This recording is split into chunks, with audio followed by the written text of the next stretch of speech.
Assalamu alaikum warahmatullahi wabarakatuh. So I just wanted to make a response video on the evil liar David Wood and his wicked friends who took a hadith about the Prophet Muhammad sallallahu alaihi wasallam giving da'wah to the jinn and made it into a disgusting X-rated story. This is a new level of deception even for Christian apologists. Let's first listen to their gross claims, then I'll respond. There are a lot of weird stories in the Muslim sources, stories that make you wonder, why in the name of common sense would anyone ever write down something like this? But I challenge you to find a weirder, creepier, more disturbing story than the tale of Muhammad's late-night desert rendezvous with the men of Zutt. Since Raymond Ibrahim has already done the research on Muhammad's romantic encounter, we'll let Raymond break down the details. This odd hadith, which I'm about to narrate, appears in several hadith collections, including the highly esteemed Musnad of Ibn Hanbal, founder of one of Islam's 4 schools of laws, or madhahib, as well as in many other well-respected Islamic texts, all of which are being taught in Al-Azhar. So, the scholars know about this. But like so many other issues the scholars hide from us, this story hasn't worked its way to the general population. Until now. The hadith, which is narrated by Abdullah bin Mas'ud, a companion of the Prophet and one of Islam's most reliable and trustworthy transmitters of hadith, goes as follows. Brace yourself.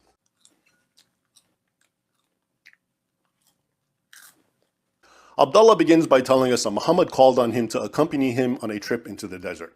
When they reached a certain place and night had fallen, Muhammad made a line in the sand, most likely a circle, and told Abdullah, quote, "Stay behind this line and do not cross it, for if you do, you will die." Muhammad drew a line in the sand and warned his companion, Abdullah ibn Mas'ud, not to cross it. Let's call this line the Diddy line, as in, Muhammad didn't just cross that line, did he? We could also call it the cuck line for reasons that will soon be clear. Muhammad then left his startled companion and walked into the desert night, about the distance of a hurled stone, says Abdullah. Before long, our narrator saw a group of men, he does not specify how many, who, quote, appeared to be al-Zutt. He describes them as, quote, tall, lean, and naked. So, Abdullah ibn Mas'ud was behind the Diddy line, the cuck line, but Muhammad crossed the Diddy line. And he was soon surrounded by a number of tall, lean, naked men, the men of Zutt. Other Islamic sources say these Zutt were a black-skinned people, and we'll get into that later. After describing them, Abdullah goes on, and here's the problematic part, to say, quote, they went to and began to ride the Prophet of Allah. They did what now? They went to and began to ride the Prophet of Allah. Literally, that's what the Arabic says. These tall, black, naked men rode Muhammad. The Arabic word yarkabun, which I will presently discuss, can also be translated as mounted. And they did this all night long, says Abdullah. These tall, lean, black, naked men mounted Muhammad in the desert and rode him all night long, while his companion Abdullah ibn Mas'ud watched from behind the cuck line. Now, I must mention that some scholars have graded this hadith as da'if, and some scholars, meaning weak, and some scholars have graded it like Sheikh Shu'aib has graded it as authentic in his musnad. And the entire story is about the Prophet ﷺ giving da'wah to the jinn. And when Abdullah bin Mas'ud radiallahu anh talks about the beings meeting them, he says that their figures appear to be like from the Zutt tribe. He does not say that they were the Zutt tribe right here. It says some men came to me that appeared as if they were from Zutt. And the reason why these Christian apologists do not want to say that Abdullah bin Mas'ud is comparing them to the Zutt tribe and not saying that they are the Zutt tribe is because in fact that they were jinn the entire time. They weren't humans. That the Prophet ﷺ was giving da'wah to the jinn, which is even the surah al-Jinn in the Quran mentions this story.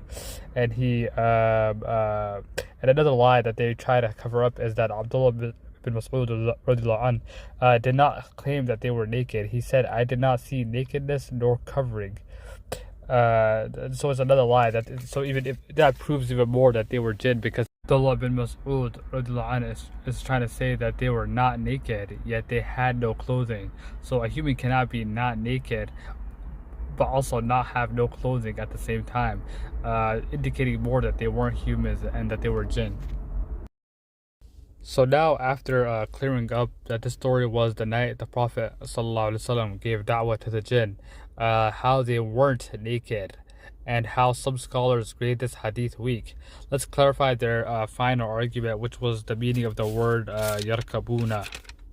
So, firstly, these two disgusting apologists has to prove that the word yarkabuna in Arabic has the same slang term it means in English, meaning to ride. Secondly, all they have to do is just Google the sentence, can the word yarkabuna mean to crowd around in certain contexts? And Google says yes. The Arabic word yarkabuna, derived from the root rakaba, can idiomatically mean to crowd around or press upon someone in certain contexts, while its primary and common meaning is they ride or they embark on a vehicle, animal, etc. Classical Arabic literature and lexicon, such as Lane's lexicon, recorded idiomatic usage where it describes people bearing down, pressing, or crowding one upon another, as though mounting each other due to the sheer density of the crowd.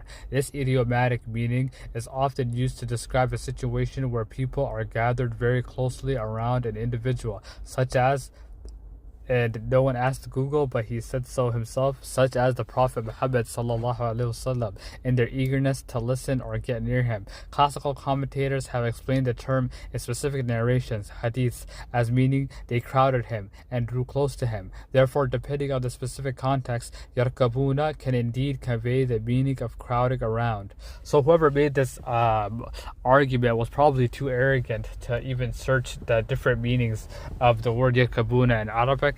And he's probably like what usually these Christian apologists and missionaries are. They blatantly lie. They expect their foolish fans to just believe whatever they say, like it's a movie. They're just watching for entertainment. People insult Islam, and they'll never look up the facts and go and search any of the things that these people, and that they will never actually go and just look up and search any of these lies that these Christian apologists say. So alhamdulillah, I made this video just in response to the story of Zutt. Any Muslim who's looking for the answers to all these lies, I hope that they could be able to find this video and it helps them.